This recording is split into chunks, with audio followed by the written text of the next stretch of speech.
there, but that's not going to use the microphones. So this is on, this is on. Mics are on, right? But No sound is coming no through. sound is coming through at all.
To this, and then if you talk nice and loud, it should go through on that. But let's see what we get here if you talk loud.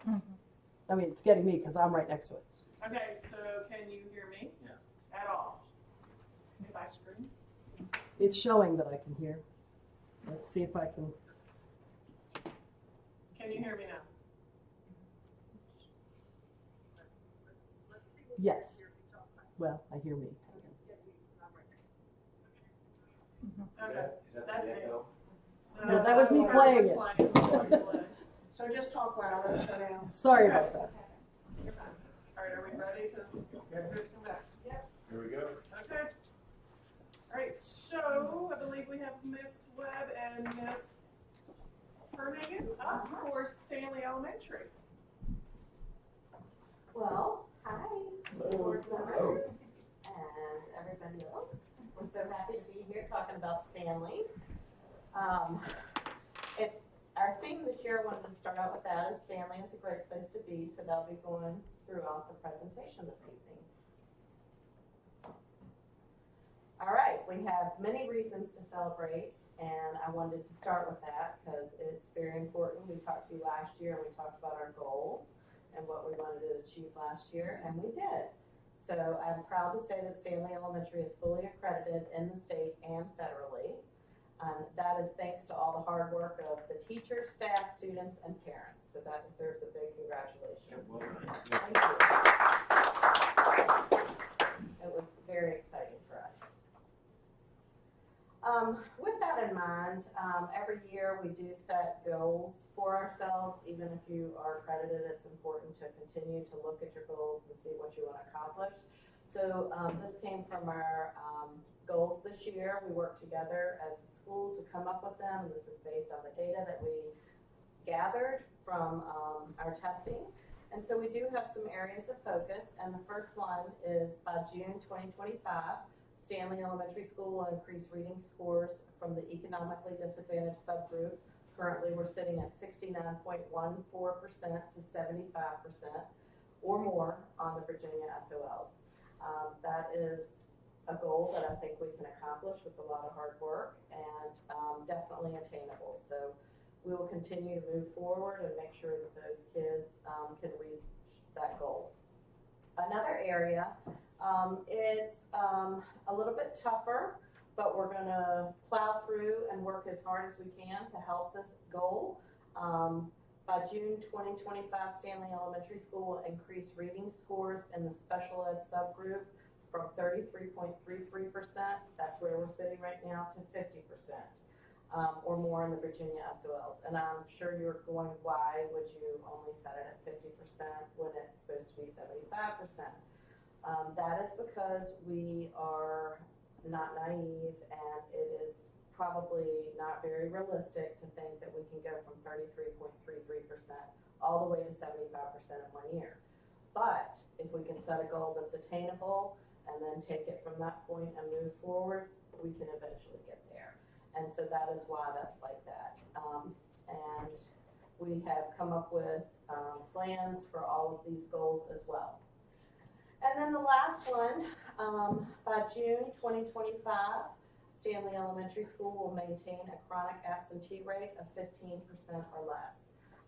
2 years ago, we were at 34% chronic absentee rate. Last year, we ended at 19%. So again, we're working to get to that 15% or less. And then I just wanted to kind of go over what happened last year and where we landed. In our academic achievement in English, we are at level 1. That is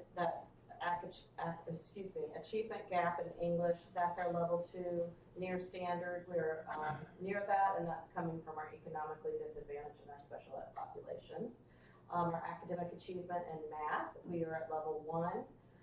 In science, we are at level 1. I know we talked about science last year too and how we wanted to get there. Our chronic absenteeism, we are at level 1 because we had such a big decrease. It was considered an R10 for last year.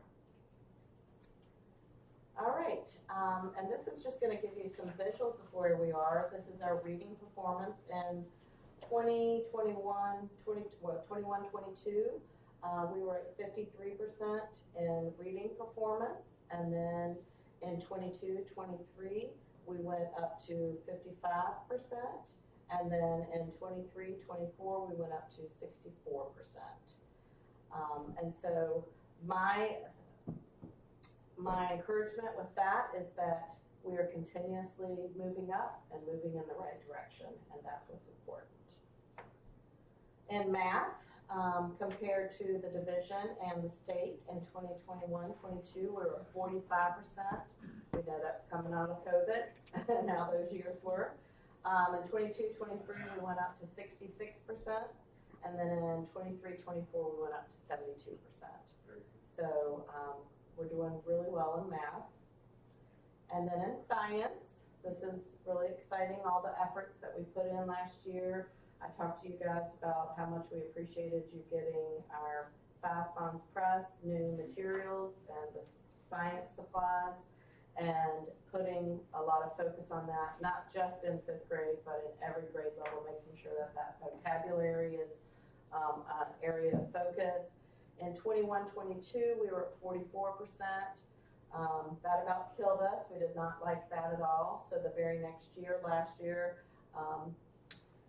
we came up and we were at 22-23, we were at 61%, so that was a significant jump, and that's where we talked about last year while we were still at level 2 in science, and then this past year, 23-24, we ended at 79%. I don't want to interrupt you, but that is impressive. Yes. Very impressive. Yes. Good job. Yes. And we attribute it to a lot of collaboration, a lot of hard work, and the materials and supplies that you gave to us, because that really does matter to have good quality materials. So thank you for that.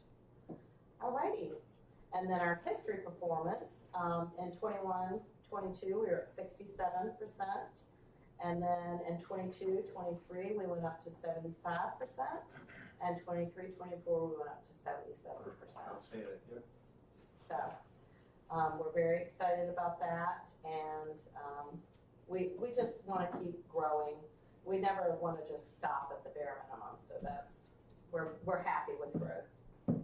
We are too. Yeah. All right, this is our chronic absentee data, and you can kind of see in the previous year, that's what I was talking about, we were at 34.81%. We put a lot of emphasis on attendance, and we knew that that was going to be a challenge in that first year coming out of COVID. It was a whole mindset, a change. It was very hard to get everybody back in the game of it. And so last year we started our attendance initiatives, and you can see that that paid off a lot, but we still have a lot of ways to go. So we're going to continue to focus on that, and I'll talk to you a little bit more about what we're doing this year to continue moving forward to get that down to 15% or less. All right, let me talk about this.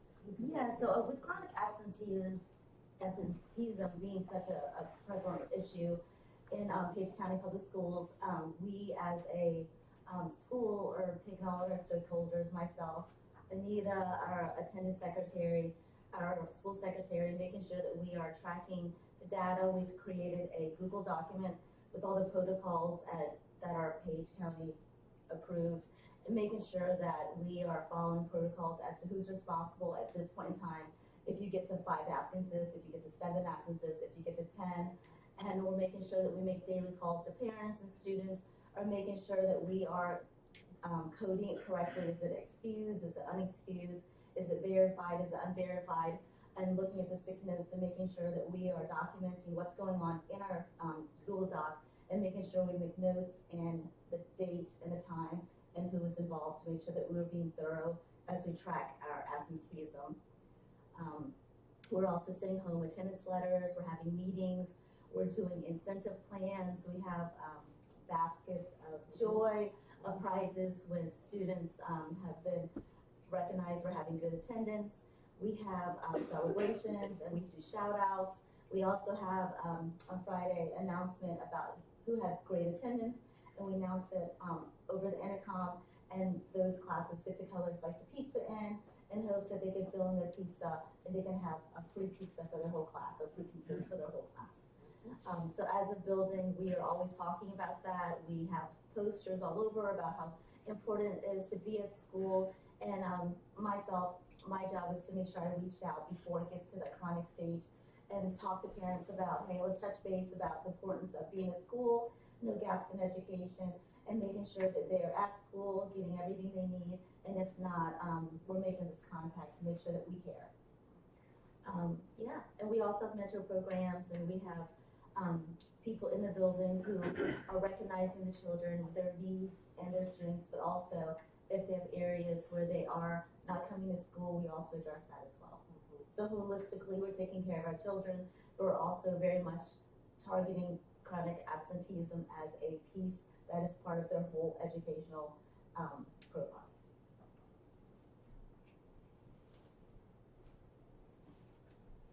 So yeah, okay, so we're definitely into supporting family engagement. We had a back to school orientation night. We had lots of families participated. 82 families participated. 82%. Like that. Families, that is a difference. Yes. That participated in this event. We had Flossie's mobile truck come out, and we went ahead and funded for every student to get a free ice cream cone after they visited various stations to get to know their students, to get to know the building, to be able to access Casey's backpack, any sort of programs that might benefit our students and their families, and their takeaway is the Flossie's ice cream. We also had goodie bags given to students the first week, just kind of like a we love you, we're happy you're here, And here's a token of a Stanley to remember us by. Last night we hosted literacy night. We had a spelling bee theme. We had lots of families came out. Our theme was encoding, so we had lots of different stations run by teachers. We used technology with B-bots. We had teachers doing different stations. We had pizza provided, which always brings a lot of people. And then we also had our first spelling bee, which was super cool. So we're hoping to do it with other grade levels, but having students be brave enough to volunteer to come up. And we had our instructional coach facilitate that, and we took it very, very seriously. You can ask for a sentence. You can ask for, what Definition. speech is. Yeah. We can ask for definition. We'll take care of you. You want to repeat? We got that. And we made sure that it was fun. So really, the takeaway is, are you having fun? And afterwards, they got a little Stanley T-shirt. They got a little lanyard, and it was really fun. We recognized them in that way. But it would be nice to have a little spill up in other places with other grade levels, just because it brings awareness of vocabulary, spelling, and how fun it could be in a friendly competition. We're also thinking about our kids and the care and what they need or what they don't need. So we have a pretty large, elaborate care closet with a lot of donations of clothes, shoes, socks, underwear, coats, toiletries, anything that our students could need, books, supplies, because we know they may not have those things. And our school activity last night and even our orientation, we made sure those were available to our students, and we advertised that as a place to come and get what you need, no questions asked. We also were able to have a whole many tables of books, novel studies, small books for grade level kids, appropriate to whatever developmental reading stage they're at, to take and keep as many as they like, to take home and start a classroom library. So we're also encouraging literacy with our literacy night. Soon we're going to have our parent-teacher conference day, where we're going to encourage as many parents and teachers to come out and support and come together as much as possible, so we can talk about how our kids are doing and how we can move forward with them academically, socially, emotionally, and also keeping them in school and talking about attendance as well. Some of the other things that we're doing, we started this last year, we brought it back. We used to do it at Stanley and then it kind of faded out, and we brought it back with our Veterans Day Assembly. We thought it was very important to recognize people that had served in the military and appreciate them. And we didn't just have the assembly, we invite our veterans that participate and come for a home cooked breakfast that we provide ourselves. The teachers and the administration cook for them, and they come before the assembly and we recognize them. We also have a Thanksgiving luncheon coming up where it's very well attended. A lot of families come in, and so we always enjoy that. We have a holiday concert in the winter and spring. This is our second year of implementing CCLC after-school program at Stanley, and it's going really well. Excuse me. The organizers of that have done a phenomenal job with it. The kids love it. It's a great resource for our community and well needed for sure. So we love our CCLC program. We're going to host a grandparents breakfast in May. We've never done that before, but we wanted to start that, and so we're going to do that for them.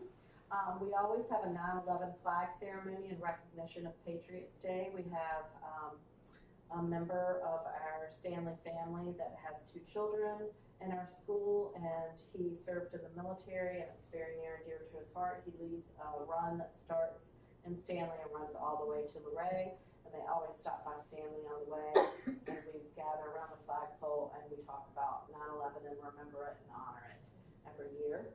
Our running club will be participating in the Turkey Trot and Earth Day run this year, and this year we got new yard signs to give out to our kids that recognize good character, and they can kind of brag about their kids in the yard each month, and every month they rotate with the kids.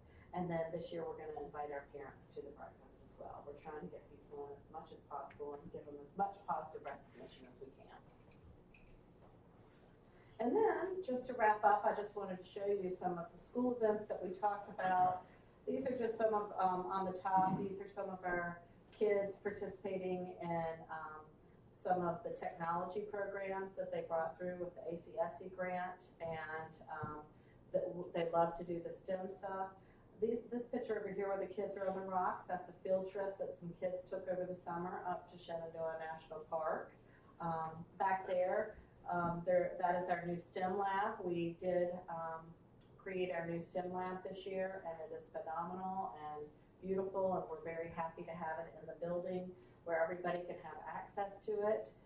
Down here, it's a little, wonky, the picture, but that was our field day from last year, and you can see our PTO got each of our grade levels different color t-shirts, and they gave every kid a t-shirt for Stanley for field day. This was just a sign that came from a teacher's room when we had our back to school orientation, and then down in the bottom corner, it's kind of hard to see, but the runners are coming under the tree, and that's the 9/11 flag ceremony where the kids are standing out there, and we were waiting for them, so that was kind of fun. Up here in the top left, you can see kids hanging out in our outdoor classroom. We developed that a few years ago and collaborated with our PTO and turned that into a nice space where kids can go out and have class in the open air. And I just this is all PTO stuff, just to show you how awesome they are to us. The next one is a glow party that they did at the end of the year last year. This is their setup that they did at the beginning back to school orientation this year. They always bring some Stanley gear, and they get gear that goes along with our theme every year, so they're very supportive of us. That's an example on the right of the hydration station that they did for the teachers at the beginning of the year. And at the bottom, that was our field day last year, and you can see all the kids on the court in their t-shirts and loving it. And the thing I love about the t-shirts is not only did they wear them that day, but I see them every day coming into school. So they really use them. They got to sign them, and they love that. This is a picture of our clothing closet that, I mean, if you had seen it before, you would really appreciate the organization that went into this. We were very, very appreciative of Wendy Holtzman. Her husband came in and built the shelves for us as a volunteer. And we have everything organized in all the bins, and we have racks, and we have everything that we talked about: clothes, shoes, we have Halloween costumes, toiletries, scarves, underwear, socks, hygiene projects. And like I said, we invite people to come in monthly or anytime, but we open it up monthly so that people can come in and shop privately. We call it our Stanley Boutique. And then I just wanted to add this in. This was from last night, because we're a little early in the year, so I wanted to get some pictures from this year. This is our literacy night last night. So the top picture on the left is just showing all the people there gathering, and then this is one of the stations that we had here, and where they're using the B-bots, and they're moving them around, and they would spell words. Their parents would give them some patterns, and they would spell them. And then that was the spelling bee up there. You can see Miss Farrell leading that, and that was a lot of fun. The one under that one, that is another B-bot station, and that was for lower grade levels like kindergarten, and they would locate the letters of the alphabet, so that was a lot of fun. And then this is another picture over here of the B-bots being used. So it was a lot of fun, and we enjoyed every bit of our school. So thank you so much. Do you have any questions for us? I don't really have a question. I'll just say that Mr. Overfelt and I were there Monday and visited with you all, and great energy in the building. Great energy by you two as well. I think your AP is going to work out. I love her very much. I would say, I know I'll mention later on, but the kids were engaged, right? You want engagement. And the stuff you talk about community and what you're showing here, that's huge for a school, any school, but particularly I believe Stanley needs that sense of community, right, for everybody, because you get the benefit of the doubt, right? When something's going on at school, I think I can trust what they're doing. I can see that. So, and the numbers are awesome. I mean, that's great, and I love that graphs, to do that. But just the results you're getting, you've earned the right to grow. They've earned the right to grow. So. Well, we're very proud. It took a lot of work, and it is definitely been collaborative, and all teachers, all assistants, all staff members, everybody works together. We're a big team, we're a family, and we love the kids more than anything, and we see them as a whole child, and it shows how much we care about them, and that they feel safe and loved in our school. Absolutely. So that's important to us. I want to add to that, 82% attendance for family engagement, the first event of the year is huge, and I think everything you all are doing for family engagement, you know, Mr. Painters are having the kids engaged, but that grows when the families are engaged too. And I think it's very, very brilliant to do the coffee and hot chocolate bar at the parent-teacher conference. They love it. So yeah, that is awesome to see, so thank you all. Thank you. Thank you all very much. Yeah. Oh, thank you.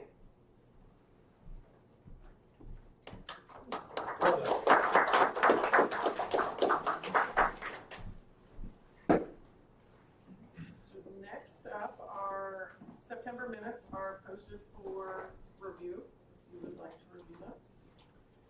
And then I believe we have Mr. Bush, you are up with a student representative update. All right.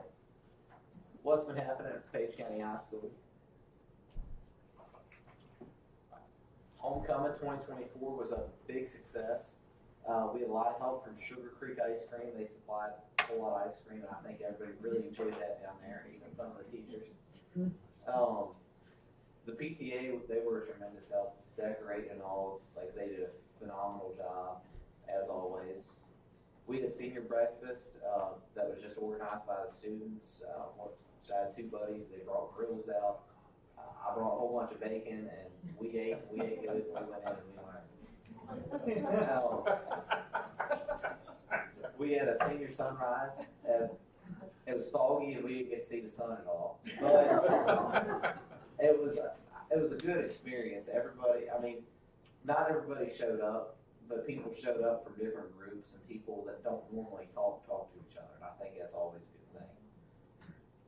The class officers from every grade have been elected, and the senior snacks have started provided by the PTA. All right, FFA.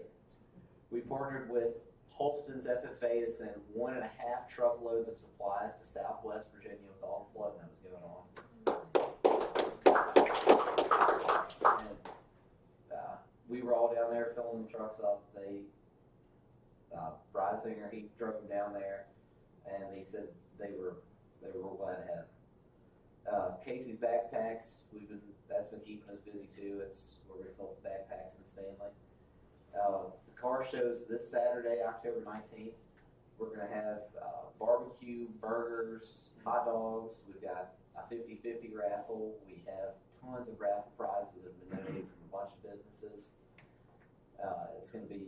We're going to have a pretty good turnout. We've had a lot of people RSVP and stuff on Facebook. It's going to be a fun time. We're planning a chicken barbecue. We just started selling tickets for that. That's going to be in December, I believe. I'm not sure on the date on that yet. My next presentation, I'll have all that in there. The National FFA Convention in Indianapolis, that's next week. That is 3 or 4 days. We get to sit at seminars, learn more stuff about agriculture.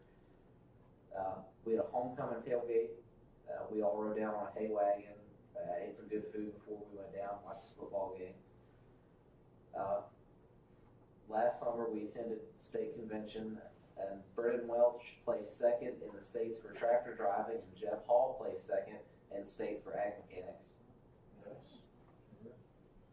FCCLA, they had a college day at Radford, a fall leadership institute in Orlando, Florida. Competed at the state fair. Chloe Kilder placed first in digital poster competition. Joey Miller is the Virginia State Vice President of Parliamentary Law. And they raised over $700 for Breonna Taylor through their fair booth. Halloween basket raffle, this is FBLA Halloween basket raffle used for community service dues and competitions. Member of the month is Elliott, Montana, and they're having a pretzel fundraiser to cover their dues. The Fellowship of Christian Students has 2 new advisors, Heather Breeden and Alec Balzerman, and they've just started having weekly meetings. The Page County High School Historical Club, they're coordinating with the Library of Virginia. They want to get students out there to get more hands-on with literature and stuff, and learn more about Virginia and U.S. history. All right, TSA, the Technology Students Association, they haven't done much the last year or two, but this year they're going full throttle. Students are raising money to buy robotic kits. Students will use the school set of MedQuest 2 VR headsets to explore opportunities available with VR technology. Students would like to eventually compete in competitions, but this might not start until next year. Right now, we are trying to get organized and pull resources together. We currently have 16 members who've signed up for TSA and hope to grow this number in the future. New Horizons is revamping their club. They have plans for trivia competitions, brain teasers, etc., and field trips with Blue Ray High School's club. NHS, they had their induction ceremony on October 14th. They inducted 25 new members, and they're having a trunk or treat on October 26th from 5 to 6 p.m. Holding a candy drive in school to collect candy for the trunk or treat. They're doing that this week. These are the feelings about the cell phone policy. The general consensus around the cell phone policy is negative, I will say, but from students, but they're willing to work with it to better benefit their education. They'll put their phones in the thing for an hour and a half. That way, they don't get they don't get in any trouble. They deal with it. Not everybody likes it, but everybody deals with it. It hasn't been a whole lot of backlash from it, and I really don't think it will be. I mean, maybe people will think that they get a little bit more relaxed throughout the year, but overall, I think it's going pretty smooth so far. And I mean, we're 3-4 months in, and I thought if anything would happen, it'd already be starting to happen. So, yeah, there's been very little conflict around the new cell phone policies. I don't mind it at all, but I think as long as it stays like it is, where we have them during lunch, that nobody's really going to say anything. But I will say that there is some worry that that might change, and people may need their phones throughout the day for stuff with Little Ridge. I know that I have 2-factor authentication set up that I can't change, and I need my phone at least once or twice a day to get in my Little Ridge stuff. Lunch and SEP. I've not heard one single negative thing from a teacher or student about the new schedules. Teachers can get more time working with their students that need it, and clubs can better plan for their activities. I know for some of the seniors, it was a change not being in the same class. They've been in for 3 years, but at the end of the day, everybody's happy with the new outcome. Yep. And that's the end. Is there any questions about anything? I have any questions, but I sense an ice cream theme along with everything. Ice cream and Stanley, ice cream with you guys, like and a food theme in general. Food, I said food, yeah, there's a big food theme there. I like food too, so. Sugar Creek is going to be at the car show.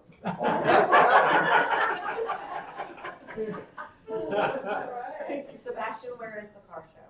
It's going to be at the middle school parking lot. If you are coming to just view, we're going to park you up high school. We're going to have golf carts shuttling people down from the high school to the middle school. Nice. But all the classics are going to be in that middle school parking lot.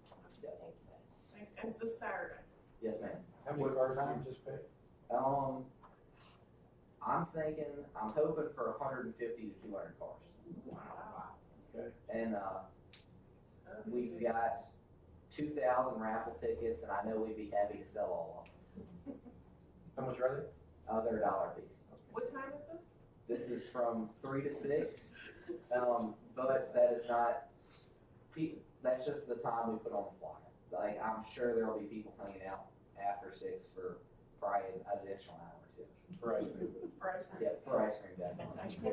Sounds like that's what Becky's We're going to have music down there, it's going to be nice cars. I encourage all y'all just to stop by. see what we can do. Like FFA, we're doing the food, we're taking care of everything. Like I've wanted to do this since my freshman year, but it's never been able to happen. I was able to, I like to think 96.9 WSIG and WSVA, they aired an ad that I did, and it has got a lot of people interested about this car show. And like I said, we've had a lot of good donations. You know, if you need an oil change or if you need a new drill, we got just about everything on our raffle table. Thank you. Thank you. One thing I would say, I appreciate you giving us feedback. It's not, I wouldn't say it's glowing, but it's feedback. You got the courage to do that, right? Even though who knows where the forces may take us on that cell phone thing. But at least I'm happy that you've, it's a little pushback and it's good. I think everybody realizes that it's not a school, it's not our district, it's a state thing. Yeah. And that, I mean, they can't just go and complain to Kale about it. Like, they understand that, so they're willing to, they know that they just have to deal with it. And I mean, the way it's kind of worked out the last couple of years, the middle school's always been stricter than the high school. And the high schoolers that have had less lenient cell phone policies are graduating out. And I think that the transition has lined up pretty good for Paige, at least, with this, how all this has worked out. That's a good analysis. Yeah. And we do appreciate the honesty, because it really helps us. But I also would encourage you to encourage students to look up the science behind what's happening, because there is real science to the addiction and all those different things, that the negative impacts of that too. So it just, you know, you gotta attention yourself, and you've done that. Thank you. Appreciate it. All right, Ms. Seekers, good luck following that. It's not near as exciting, and I have to put glasses on now, so let's just. Good evening, board members. You all have been provided with the monthly financials for September, where expenditure and revenues were $3,766,260.79. Along with that, we did balance with the treasurer and the local match position. If you have any questions, I'll do my best to answer those.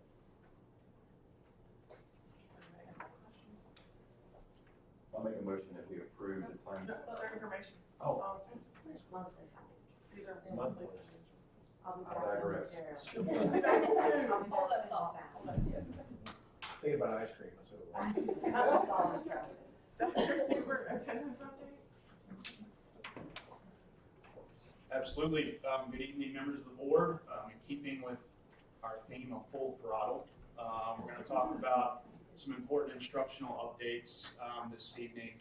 The first being just an attendance update, and this is really an effort for us to continue to put the numbers in front of you and the public, just about where we're at with attendance. We know that's an area of focus. I think you've heard that from each of our school presentations, as well as our accreditation updates. So we feel like it's just a good information item to put out there of where we're at and how we think things are going. So just a brief attendance update for you this evening. This shows you attendance averages for each month.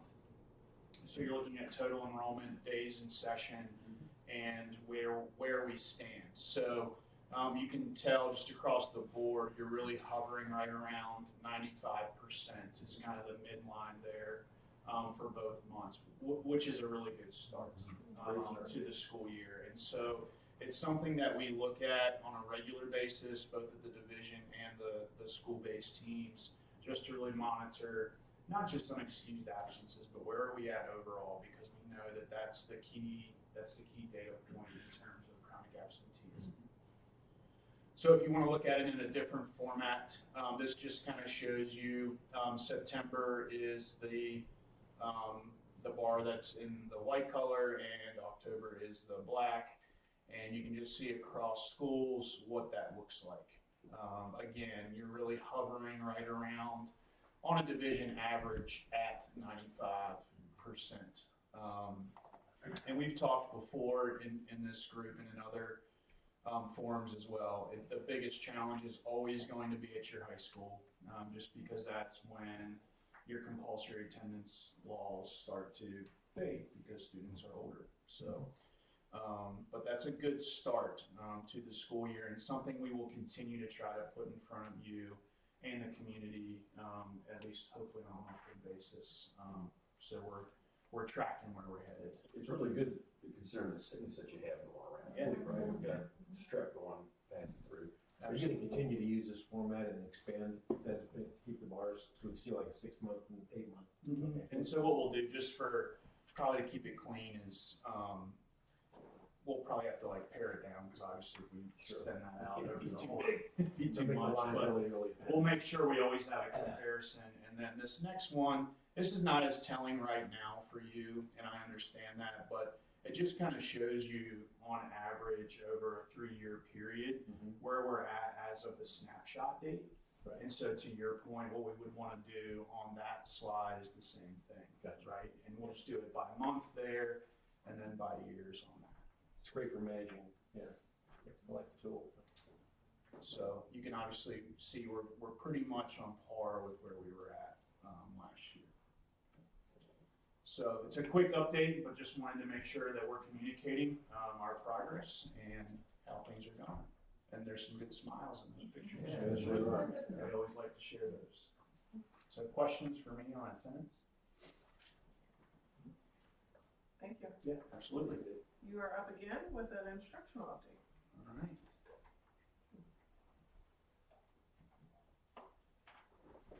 All right, so we have another instructional update around the work with, excuse me, generative AI and where we currently stand as a school division.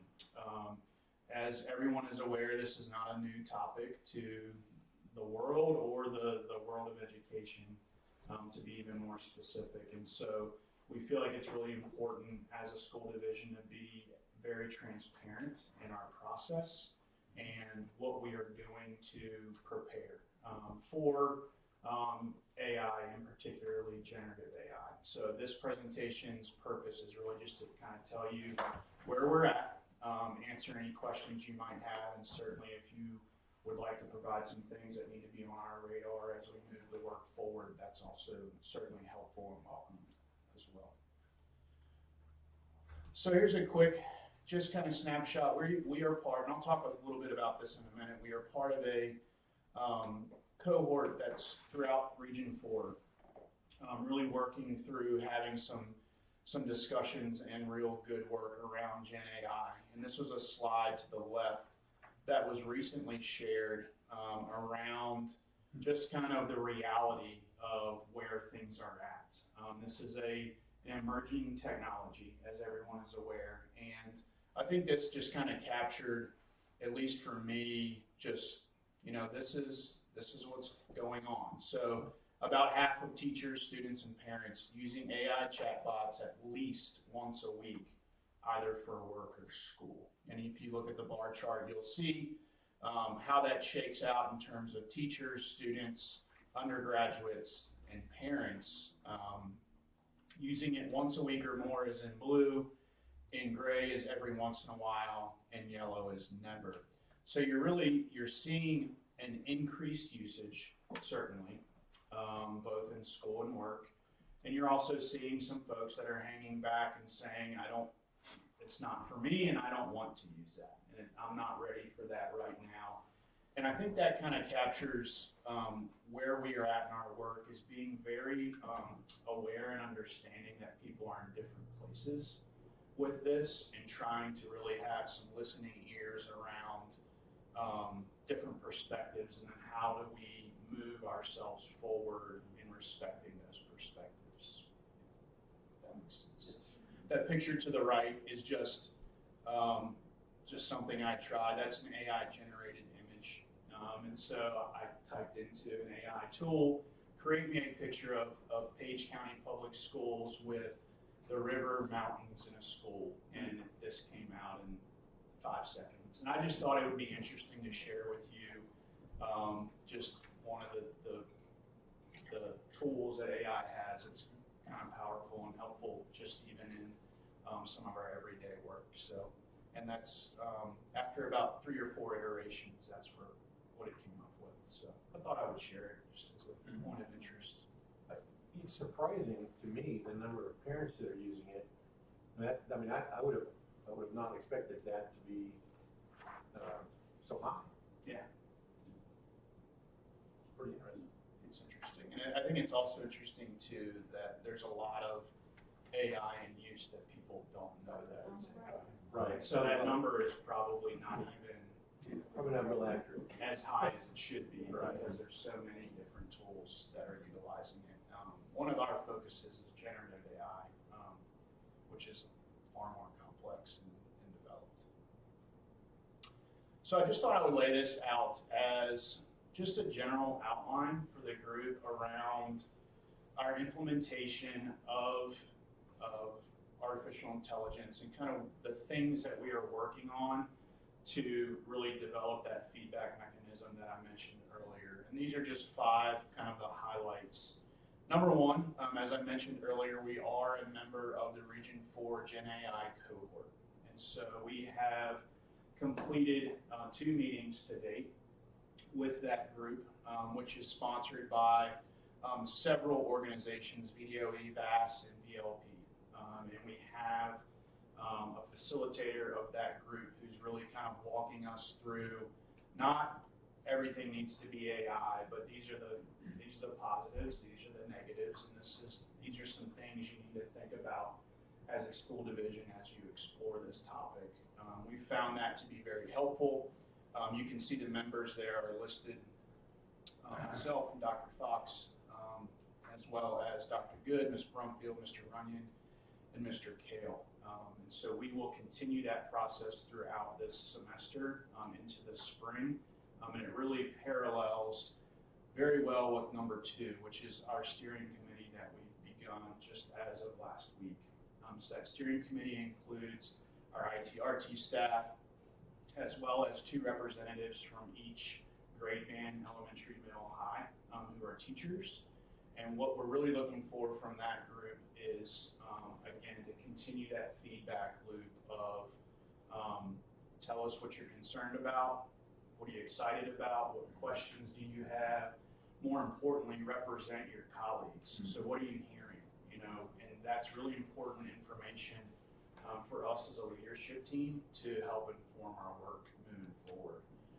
So that committee has started, and I'm really excited about the outcomes that will come from that work. Item 3, that really the first 2 are feeding, is policy and guidance development. So obviously, we've talked a lot in our group about we have to put guardrails and bumpers, so to speak, on this as we move forward. And we're really aware of that and cautious of that, and thinking about how do we carefully and safely roll out a tool that we know is coming and is already in use, as that chart showed, and how do we do that in a way that is responsible as a school division. Number 4, the tool that we are using, there's hundreds plus available and more being developed every day in terms of AI platforms. The tool that we are using as a school division is Magic School, and that's very intentional. It's a tool that was vetted by several staff throughout the division, really focused on being safe and responsible. And unlike a tool such as ChatGPT, it's a tool that really does a much better job of safeguarding information and protecting that sensitive information that we don't want to be just thrown out into the web to be used by whoever. So that has a really great feature to it where it filters that. It puts some safeguards in whenever we do finally get to the student piece that helps protect students from putting information out that they shouldn't to the best that it can, while also giving numerous tools for teachers and staff and kids to use. So we're continuing to evolve with that as well. And lastly, we know that with all of this, we have to have solid professional development plan. Our ITRTs and school staff are really keeping this at the forefront of let's hold on, let's pump the brakes a little bit, and really make sure that when this tool is rolled out, that it's rolled out in a way where people are informed and we're safe. And so all of those things are connected, hopefully, as you see, to make sure that we're prepared as best as we possibly can, and that our teachers and staff are ready before it hits students. Not saying that students aren't using AI. They are on their own devices or at home for various applications, and so are staff. But in terms of a school division-backed tool and plan, that's really been our focus. So, I mentioned again, the feedback and input is critical. These are the 4 major areas that we have asked the steering committee and others to provide information. Clarity and purpose, and I'm not going to read all of that to you, but those are the 4 categories. Clarity and purpose, so how does our policy clearly define what is AI and what is its educational purpose and use? 2, student data privacy is a big thing for us. So how are we making sure that we are not inputting personally identifiable information into an AI tool and compromising that security? Fairness and accessibility, how might we use AI to improve access for students, regardless of disabilities, race, gender, socioeconomic status, etc., because that's another big important piece of this whole plan. And lastly, again, as I mentioned, professional development. How might our policy and our guidance properly train teachers? And it's a challenge because AI changes every day and evolves. And so how do we stay out in front of that as a school division and as educators to make sure that people have up-to-date information and are properly trained? So that's just a brief overview. I hope that was helpful to kind of let everybody know where we are at.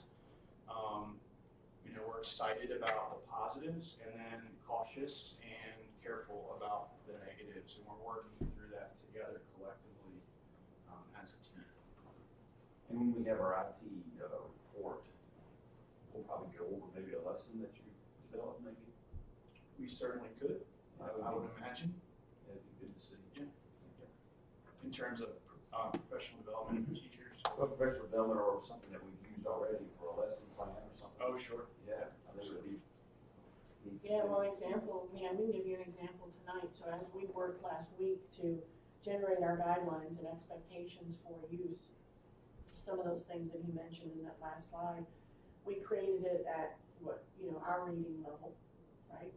And so the presenter there suggested, newspapers and those print things are written on an 8th grade reading level. So whatever you're creating and generating to share out, think about that. So we put it right into Magic School. We took our text and said, take this and translate it to an 8th grade reading level, and within 10 seconds you had a version. That was now what we'll probably use moving forward. So that's an example of how it can take work that would have taken somebody, maybe 30 minutes to get the reading level to a different one. It took 30 seconds. If that, even that long, it probably only took 5 seconds. But that's an example of some of the ways that we're using it as we begin to develop these processes. But those kinds of things are valuable to a teacher, because if they have a reading piece and they need it down 2 or 3 levels for another student, there's no harm in putting it in there and asking it to take it down, and then boom, you print it out and you give it to that student. Yeah. So that's just a causal example. Yeah. I like the method that you're using, because it's like a trust and verify, right? Mm-hmm. No, I expressed to him, and I believe I shared it with you, Mrs. Bryan, I'm really glad that we got into this cohort, because I couldn't imagine navigating this without what they're guiding and leading, because they've done this for multiple school divisions, not only in Virginia, but just the process that they've outlined is really helping us think about the critical things. And we're not reinventing the wheel. They're sharing resources with us that we can use to generate and make it our own. But it really is, I think, a fabulous process. So I'm excited that, come December, we'll have a product that's going to be really beneficial. We'll present some things to you all, and we have to make some decisions moving forward. But really glad that we're in this cohort. And then I appreciate the way Dr. Huber and his team have taken the steering committee and how they're navigating it from there. So moving, like he said, in a smart, methodical, strategic way. No, that was a great presentation, very informative, and it laid out the plan. I really like that. And I really like how we're doing it with methodically and cautiously. Yeah, I appreciate that, and, That's you know, good. kind of walking in front and showing everything, that was very valuable, and I do appreciate the transparency about the pros and the cons, and how you guys are, you're aware of that, and how you are thoughtfully moving into this process, so I thought that was great. As a quick aside, if I might, I'd be interested, what do our student reps think about the presentation? I'm just curious. What's your, I'm gonna put you on the spot, that's okay. I think that AI can be a very good thing or a very bad thing. Obviously, there's the whole thing with students using it to cheat on homework and all that stuff. But I think, like, for example, at Go School, they promote the use of it in an ethical way. They have all these posters up in every room, and it has all the guidelines. But I think it can be used in a very productive way in some cases. I'll say I've used it. Me too. It helps. It doesn't matter if you're laying out a presentation or if you're writing something. It can be, AI can be a lot of different things. It can be just checking your grammar and stuff, or it could be suggesting writing changes that you can make to make the flow better. And I think they can be a really good tool, but I definitely think people can take advantage of it. And I think policing that can be very hard. Perfect summary. Yeah. Thank you for reading. That's true. There you go, there's feedback loop right there. Absolutely, yeah. Well, thank you. Yeah. Great. Dr. Fox, you are up with the superintendent's update. Yes, thank you. Appreciate it. So, and just want to say thank you to Ms. Vaughn for stepping in tonight.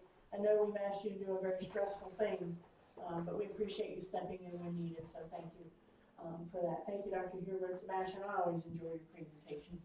Thank you for making me smile. So, and I mean that in a really good way. Like, She hasn't smiled all day. we had closed session before this. But tonight, I just wanted to walk you guys through a couple of things related to October is National Bullying Prevention Month. So I just wanted to walk you through some things that these are things we talk with the kids about all the time, not only at the school level, but even when we have superintendent's disciplinary hearing committee meetings where students are coming for unfortunate behaviors. We sometimes talk about these things with them, especially when we talk about tattling versus reporting information. So we encourage kids not to be a bystander, and that's someone who is witnessing some kind of inappropriate behavior and they do nothing or they say nothing or they engage in negative ways. Like instead of saying stop it, they're going to laugh at something, or they're going to encourage somebody and say do it again, or they're going to participate in some kind of thing, or they become an audience member where they're standing around and or they're taking pictures and videotaping something. So we don't want them to be a bystander when they witness inappropriate behaviors. By doing that and not saying something or doing something positive, they are actually sending a message that that behavior is acceptable. And we know that it's not, and it shouldn't be. Instead, what we want them to be is an upstander.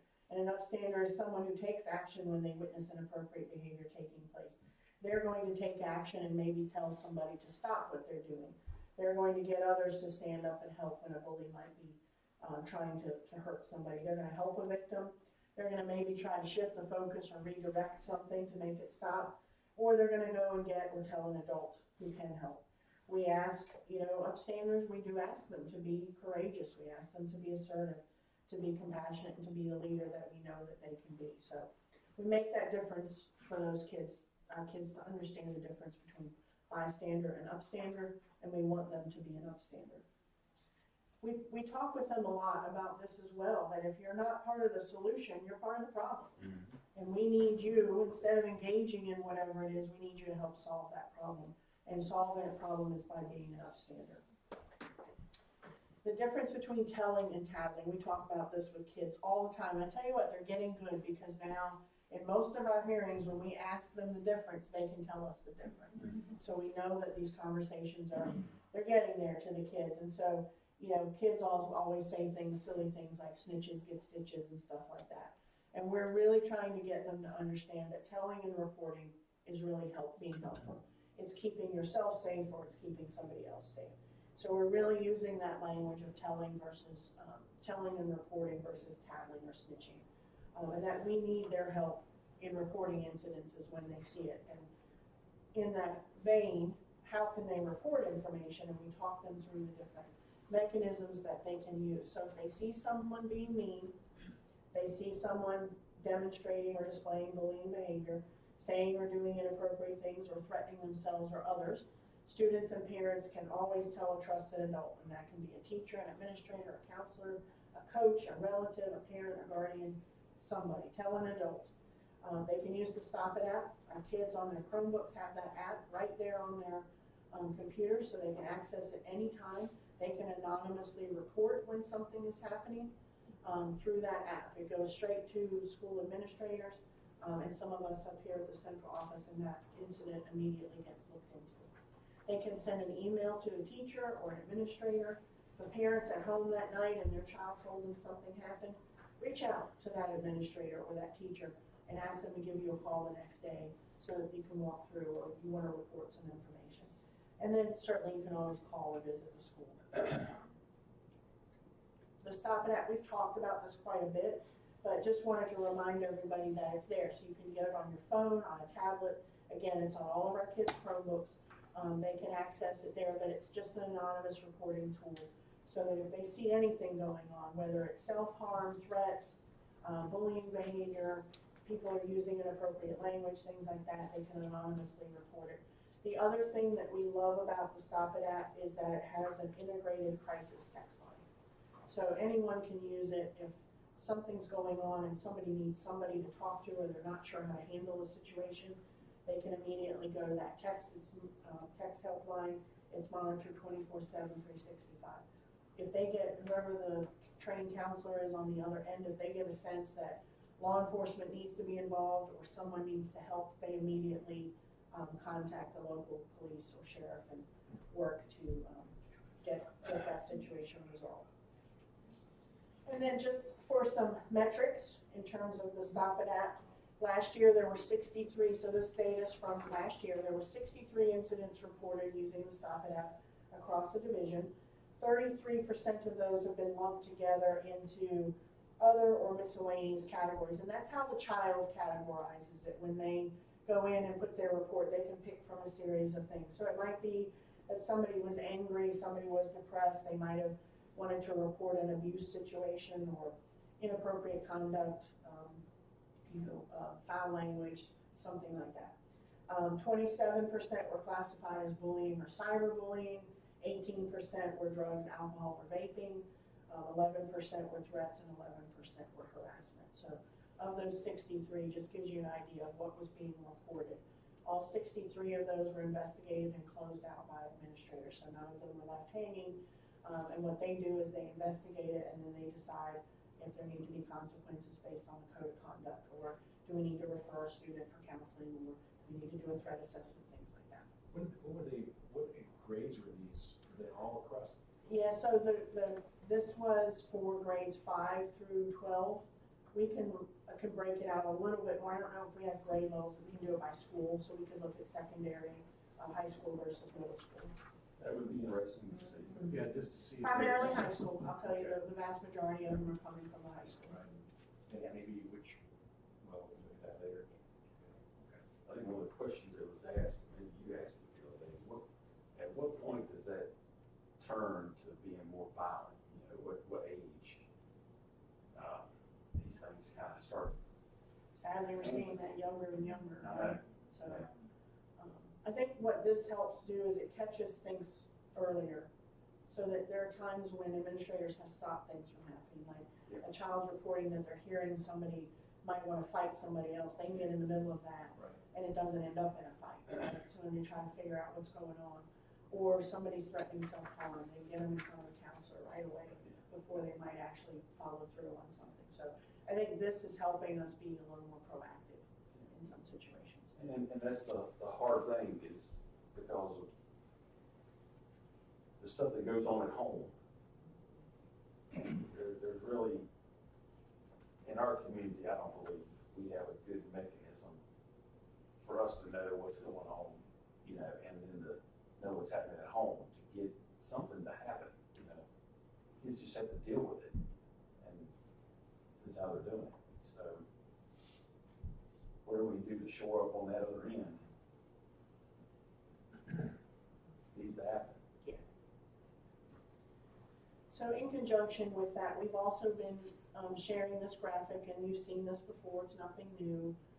We talked about this when the secondary schools went back and talked about threats with kids.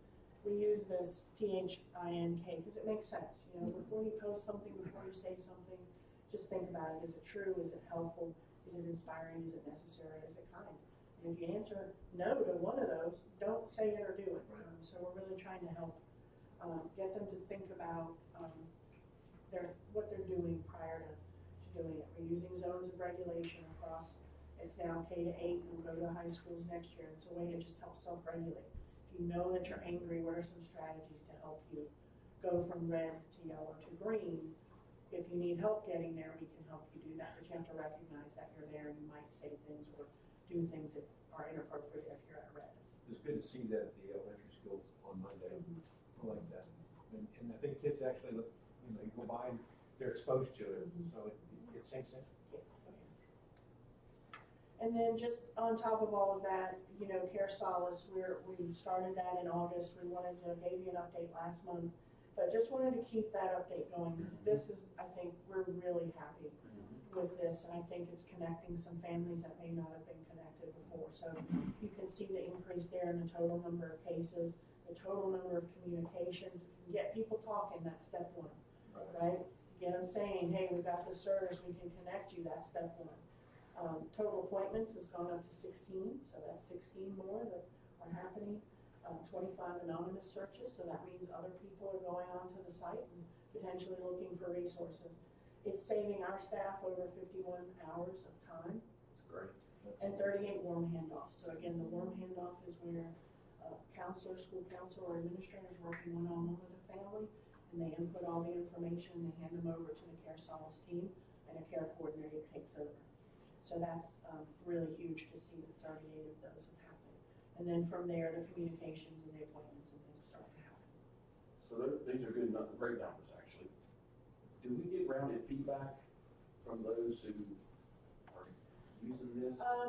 As far as like if a parent were to use it, I do think they can submit feedback in the Care Solace system. Okay. It'd be nice if people would do that just to see Yeah. how it goes. And then on those same lines, you know, what are the things, I recognize that this might be a little bit hard to see, but what are the things that they're seeking support for? So anxiety, trauma, none of this will be a surprise to anybody. Depression, ADHD, disruptive behavior, suicidal tendencies, marital issues, OCD behavior, bipolar, autism. And there were 2 for substance abuse or use, because Care Solace can do mental health, but it can also do substance counseling. So I just didn't put the graph up there, but there are 2 connections made for substance use. So that's a good thing. It's somebody's reaching out there to say, I need help in that area as well. And then just some upcoming dates for everybody as we start entering now into the sort of holiday season, with Halloween coming up and then Thanksgiving and winter break, Christmas, New Year, all of that. So the 23rd is an early release day for students. That's PD. If you guys recall, we added that as the extra time for VLA for them to do some of those modules. Monday, November 4th is a student holiday. We have parent-teacher conferences from 10 to 6 on that day. And then Election Day on the 5th is all of our schools are closed. 12-month staff are reporting, so central office will be open, but it is a student holiday, teacher holiday that day. Any questions that I can answer for you all? Thank you. All right, Ms. Seacrest, approval of claims for payment? Yes, good evening again, board members. You have the claims certification where Fund 1 operating expenditures are $257,728.57. Fund 5 food service expenditures $49,347.38 for total expenditures of $307,075, and 95 cents. You also have a list of claims as well as the check registers if you have any questions. make a motion that we accept the claims for payment as presented. Second. So the motion by Mr. Painter and a second by Mr. Overfelt to accept the claims for payment as presented. Are there any questions? Mr. Overfelt. Yes. Ms. Allen. Yes. Mr. Painter. Yes. Ms. Bryant. Yes. Ms. Gordon. Yes. Thank you. Ms. Seacrest again, purchase orders over 10,000. Yes, we have 3 purchase orders for your consideration this evening. The first is for a school bus, 71 passenger bus, using all-in funding. The second is the Magic School software and PD and things that Dr. Huber discussed using instructional funds. And the third is manager training utilizing nutritional service funds. And we will also be receiving $10,000 reimbursement back from the Teen Nutrition Training Grant via the VDOE for those expenditures in nutritional services. Great. If you have any questions, I'll do my best, or the team, to answer those. So is this 71 package, this is gonna be the one that replaces the bus that we put 8 quarts of oil in every week or every month? That's correct. This bus we've had on hold for over a month while we got the grant funds in place. Yep. And I hope there'll be more good news soon in addition to this, so yes. Perfect. That's a 30-year-old bus, right? Approximately, yeah. And I looked at those, that's really amazing, the numbers on, the ages on those buses. Yeah, that's why I said I hope to be back with more news on that because this is just the beginning of meeting need. I'll make a motion, we approve the purchase orders over 10,000 as presented. Second. The motion by Mr. Overfelt, a second by Mr. Painter to approve the purchase orders over 10,000 as presented. Ms. Allen. Yes. Mr. Painter. Yes. Ms. Bryant. Yes. Mr. Overfelt. Yes. Ms. Gordon. Yes.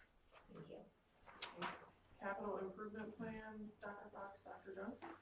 Yeah, so tonight we bring to you and just ask for your approval of the capital improvement plan that we shared with you a couple weeks ago in a work session. We just ask for your approval of that plan, understanding and knowing that as we move forward, there may be amendments that are needed to it, but we'd like to get your approval tonight of that plan. I'll make a motion that we approve the capital improvement plan as presented. A motion by Mr. Painter and a second by Ms. Bryant to approve the capital improvement plan. Are there any discussions, any questions? Mr. Painter. Yes. Ms. Bryant. Yes. Mr. Overfelt. Yes. Ms. Allen. Yes. Ms. Gordon. Yes. Board member comments? Start with Joy. Okay. Okay, sure. So, Mr. Overfelt and I made, school visits to the Shenandoah Elementary, Stanley Elementary, and Peach County Technical Center. One word I would, use in that is proactive. I saw, concern, wanting to find out your staff and the appreciation for staff and being proactive with that to get some results and making some, key changes is, I think, really good. I saw at Shenandoah and, at Stanley, I think Mrs. Webb, she does a good job of understanding that early on, if you get the class sizes down and you hand off the, from kindergarten to first and the behaviors and all those things, I think she mentioned that in her presentation and she did it. And, I'm happy, I was happy to see that. I think it really does make a difference. It makes all sense in the world, even though I've heard before that class sizes don't matter, and I really can never understand that. But nevertheless, I'll digress on that one. We had a good time with teachers, I believe. The students were well behaved everywhere. And I think Mr. Overfelt and I are going to sign up for Mrs. Morris's phonics class, because we didn't do too well in that in school. She did a great job of that, and some teachers, you go in, they'll recognize it, some teachers just keep on going. Like, I'm here, I'm on business, right? So it was just great visits.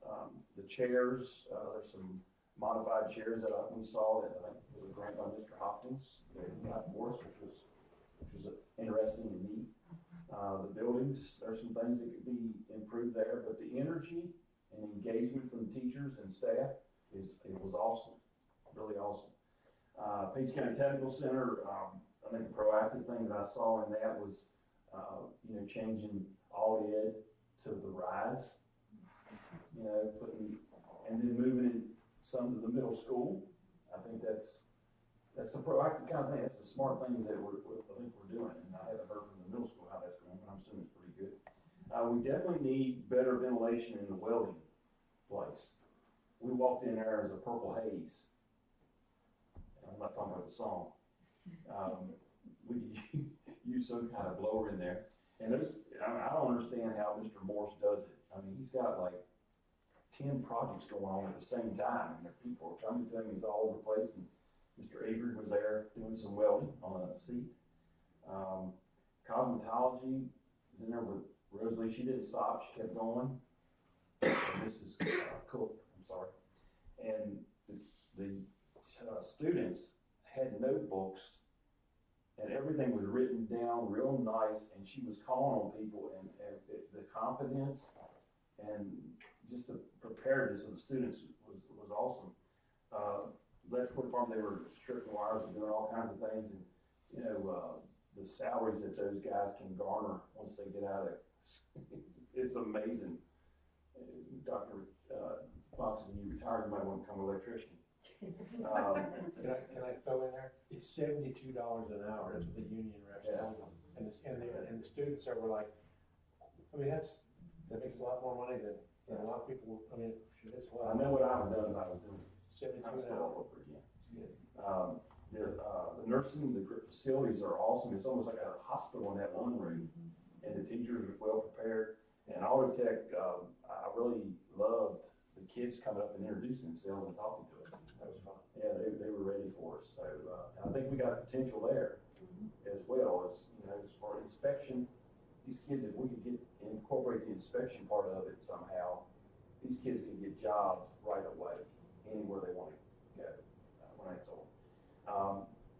Just say that thank you for lining that up, and I look forward to seeing the other schools, but very impressed with students and staff.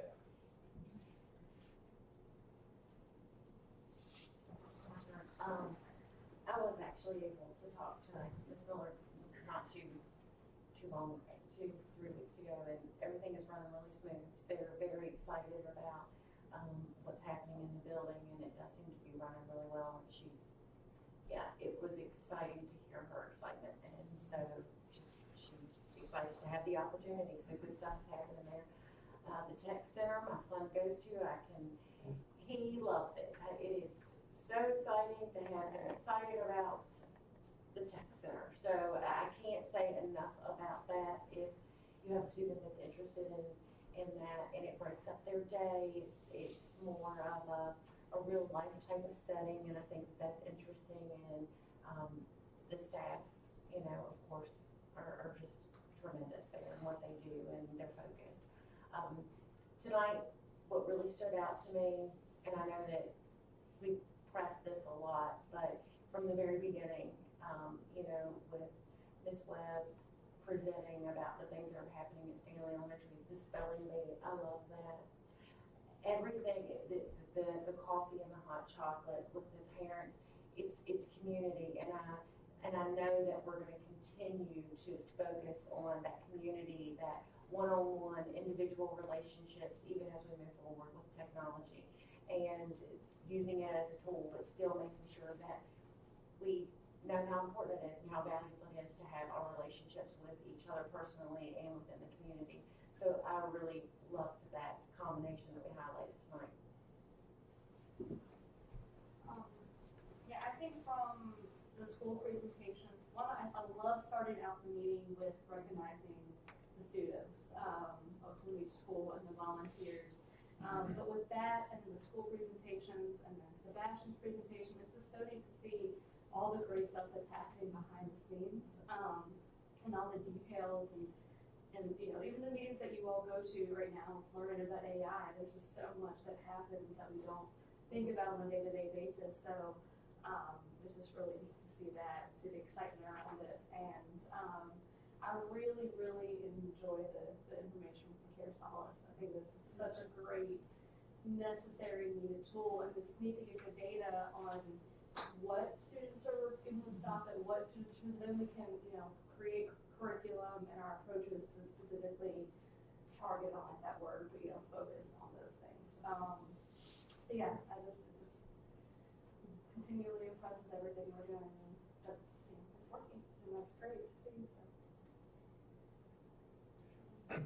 echo some of the things that Mr. Painter talked about, but the visits to Shenandoah and Stanley on Monday in the tech center, they were outstanding visits.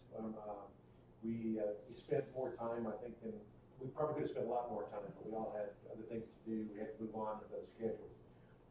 But the kids, and Mr. Painter's correct, absolutely right. The kids were so well behaved. The amount of discipline at their age for the kindergartners and the first graders, I wasn't that way. I actually told the teachers that way back in the day when, back in the old days, I was actually tied in my chair once by a teacher because I couldn't sit down.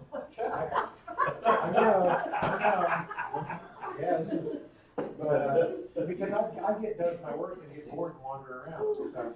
You didn't have Miss Trent, Miss Morris, or Miss Jenkins. No. But anyway, but that is not the case down there in these programs. Like I said, it was from many days ago. But the children, they were a lot of fun to talk to, and they were actually engaging. It's like when we walked through the lunchroom, I had a number of the kids wanted to show me how many teeth they'd lost, and how many were coming in. It was just really engaging, and the parents ought to be very, very rest assured that you've got a wonderful staff of instructors and teachers down there that love the children, care about them, and actually are doing a great job in training them in their computer lab, in their STEM, in their reading, challenging the children so that they're actually showing themselves in learning, gaining confidence, which I thought was really huge. I just really enjoyed that. We noticed a couple of things. I've got some notes that I can share with you later. I got a list of things that one of the music teachers wants. We can talk about those. I got some ideas about the keyboards for the Chrome and regular keyboard. So and I want to make sure that any of the teachers who are listening, the things that we were told, I did take note of, and I'm going to make sure that we discuss those in the near future. Enjoyed tonight's meeting. I really enjoyed the AI presentation. I think it is the way of the future. We've got to be prepared, and I really am encouraged by what we're doing here. I'm also really encouraged by Dr. Fox, your continued drive and leadership that you're providing to the group. They make it easy. Do you all, before I go, would you like to add anything?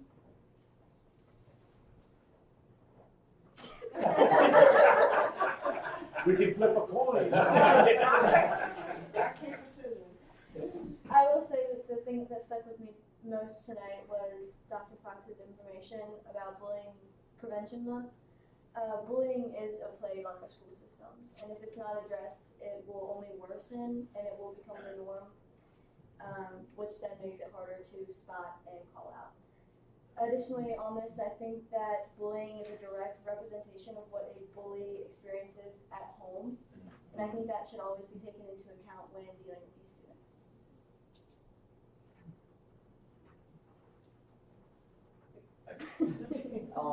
I have a question. The attendance chart that was up there, does that include excused absences or no? No. Okay. I agree with her. I think bullying is part of every school system. I think that honestly it has lowered this year with the cell phones, how that's going.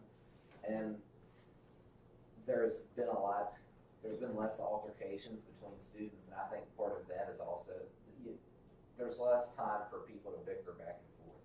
Mm-hmm. And I think that's another aspect into the cell phone policy. But for closing, I just want to encourage all of y'all to see what we do. Like, come down to the high school Saturday, get you some good food, get you some ice cream, look at some nice cars, and if you see somebody wearing a blue jacket, come up and talk to them, tell them you're on the school board, and ask them their opinion. You've got one representative right here, but you can go and speak to a whole lot more representatives down there. And you've got my view, you can ask me anything, but there's plenty of other people down there that you can see what we do and you can ask them their thoughts on stuff. I'm sorry, I'm gonna ask you a question again. When you all go back to your schools, do you take comments from here that you learned tonight, and do you pass it around to other students, or do you pass along the information you've learned tonight? It's students and teachers that I talk to the next school day after every meeting. Okay, that's great. That's great. And Sebastian and Bridget are both also on the Superintendent Student Advisory Council. Okay. So they bring this perspective and their regular Great connection. to that committee as well. So they're an extra add-on at the high school. There's 5 from each high school. That's great. Those feedback loops are so valuable. Yeah. Great. Sebastian, that was a great question about the attendance. I just want to encourage you both that anytime during information, when there's presentations, if you guys have questions and I ask, are there questions? You are open, ask those questions then too. You're able to. It's not just to them, it's to, if you have questions, ask them. So that's what we want you asking questions and having conversation. Because the more everybody else talks, the less I have to say it. You might even run an ice cream cone. Yeah, especially if it's about ice cream. No, this was a great meeting. I am encouraged all the time when we have meetings. I know sometimes they get a little bit long. Hopefully people watch them because you can really learn a lot about what's going on behind the scenes in the school system and really what it takes. So we have an amazing school system. We are doing amazing things, and it's really a reflection of Page County because we really know how to do a lot with a little. Although we would like more. I'm not saying a little's enough. We want more. But we have a lot of great things going on. So hopefully people watch this and learn what we have going on, and we keep it going. So thank you, Dr. Fox, your team, and the board. Why not Page? Why not Page? Make a motion we adjourn. Second. A motion by Ms. Alger and a second by Mr. Overfelt to adjourn. Ms. Bryant? Yes. Mr. Overbaugh? Yes. Ms. Alger? Yes. Mr. Painter? Yes. Ms. Horton? Yes.